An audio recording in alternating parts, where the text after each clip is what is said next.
Здравейте, мили хора! Сега ще ви покажа как да направим ето този ефект, който виждате в момента с точици. Може и цветен да стане, може и безцветен, може хиляди неща. Също и как да го плеснете ето върху този фон на линейки или върху какъвто си искате фон, нали, отгоре да станат точиците. Така, значи това за сега няма да ни трябва. Въобще няма да ни трябва в този урок, на мен може да ми потрябва, но на вас няма да ви трябва за сега. Правим файл, New, така се прави нов документ или Ctrl-N натискате за по-бързо, с без значение каква да е големината. Само е важно да направим цвета на фона, значи избирате от това, OK давате и после идвате тук и си избирате ето това цъкате или D от клавиатурата да станат черен и бял цветовете, после ето на тези стрелкички или Хикс, за да стане бял от основен цвят. После избирате Fill Tool или кофата, Paint Bucket и пълните с бял, за да стане бял цвят. Така, след това идвате тук, трябва да дойдете на Channels. Значи ако нямате Channels, трябва да изберете Window, Channels. Идвате на Channels и ето виждате тук има няколко канала. И сега ще направим един наш канал, собствен наш, който ще го отгледаме от малко детенци. Той е горкичкият, но ние ще му вдъхнем живот. Така, както и да е.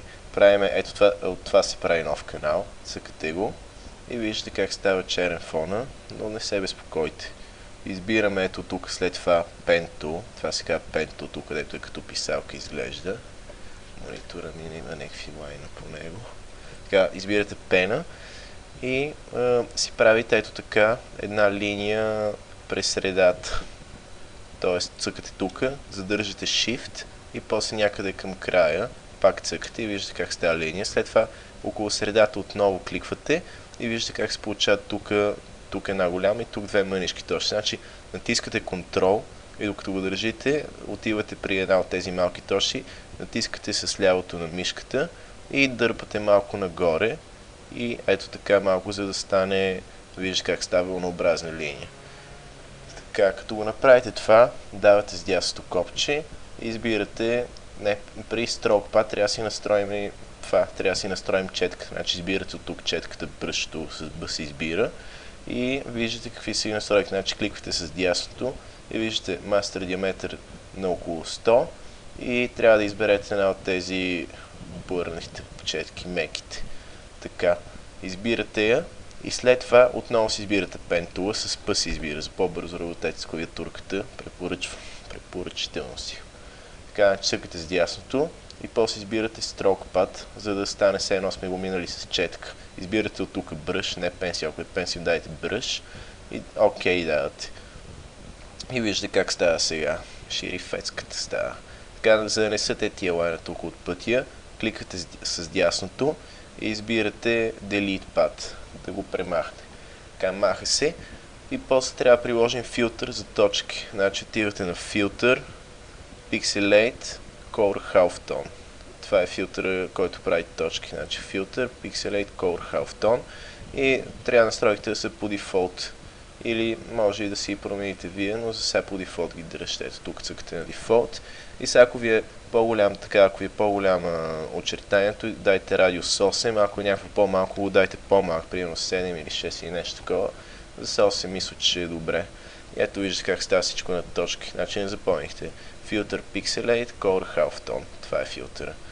Така, като го направите това, идвате тук на този слой, който направихме.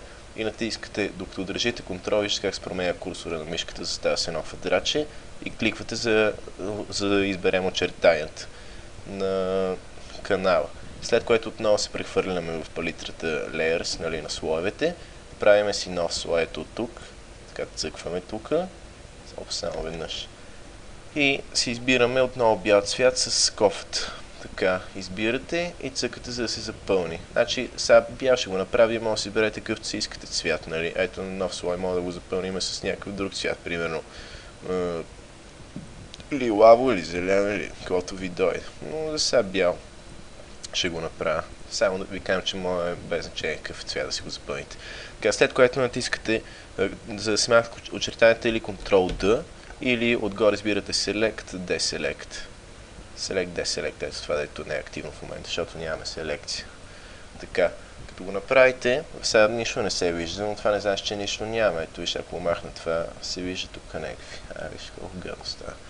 Така, нали, не се вижда, но има нещо и затова давате тук да му приложим стил и избирате, сега може няколко варианти или да речем Inner Shadow, виждате как става, тук ще си настроите ето по-бледа сянка или някакви други неща, вие ще играете с тия да стане както ви харесва, след това може и Drop Shadow да си приложите, ето тук стават други пинизи вече с Drop Shadow, Bevel, Emboss, значи колкото зависи от радиуса ви зависи там, където беше при филтър Pixelate Color Half Tone, там радиуса колкото е по-малък и колкото е при различните радиуси, т.е. различни ефекти се получават след това тук при Layer Styles Option, значи ето Bevel, Emboss, нали, различни неща се получават. Така, значи вече като получите желания ефект, да речем, сега ще остане Inner Shadow, защото ми харесва си Inner Shadow, нещо така ми струва някакси нежничко, нали, не че сме нежни, просто както и да е. Така, и след това се връщате тук на фона, където ви е. И ето виждате, нали, някакъв фон, вие ще си имате. Избирате слоя, на който сте разположили тези точки и докато държите Ctrl, натискате Ctrl и го премествате ето по този груп начин. Взимате го и го местите тук. Виждате как става. Хоп, ето, там е вече. И ето сега, от тук може да си промените допълнително стойностите, нали, на стила. Значи ето да речеме, може да направим сянката по-видима, по-осезаема, нали, или по-неосезаема. Това вече вие ще го прецените как ви харесва. Също, ако забелязвате, тук има едни леки точици, които тук по-добре се виждат. Ето виждате ги тези, ето за тези точици говоря, ето тук и тук. Има ги доста. Значи тях не мога да ви кажа някакъв оптимален начин, дето веднага да ги махнете всичките, но най-лесно може би станало ето така, първо да оградите горе-долу грубо селекцията и да натиснете Ctrl-Shift-T или Select Inverse, за да изберете останалата част и да натиснете Delete, нали, или Edit Clear. Ето тук, Edit Clear. Така ще изтриете всички останали точици. Но ето тук ви остават още, затова ви предлагам да си вземете гумата и с нея да си ги изтриете, ето така, ръчно. Все пак.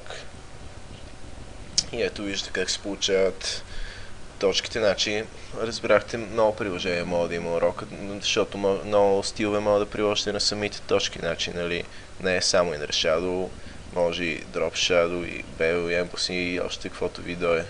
Каквото ви иска душата, мога да направите тия точки. Това е, надявам се да ви е харесал урока. Мерси за гледането.